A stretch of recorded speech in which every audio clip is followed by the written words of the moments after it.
In this video, I'm going to show you a step-by-step guide on exactly how to fix PlayStation Portal not connecting to your Wi-Fi or not connecting to your network whatsoever. And now what we need to do firstly is to click on this button right here in the top right corner. So click right here and then click on settings right here after that.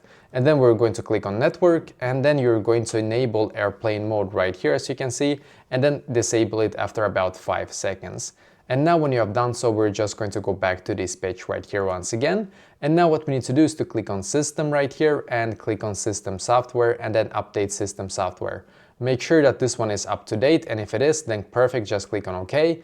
And then you're just going to click on date and time instead. And click on set date and time here, and make sure that this one where it says set automatically, this one should be on right here. Because if it's not on, you're going to have so much problems with your Wi-Fi network on your PS Portal for some reason. So make sure that the date, time and time zone is completely correct. If it's not, if something is incorrect here, I am quite sure that's going to actually mess up with your Wi-Fi connection as well, just so you know. But try this and hopefully now it's going to work for you as well.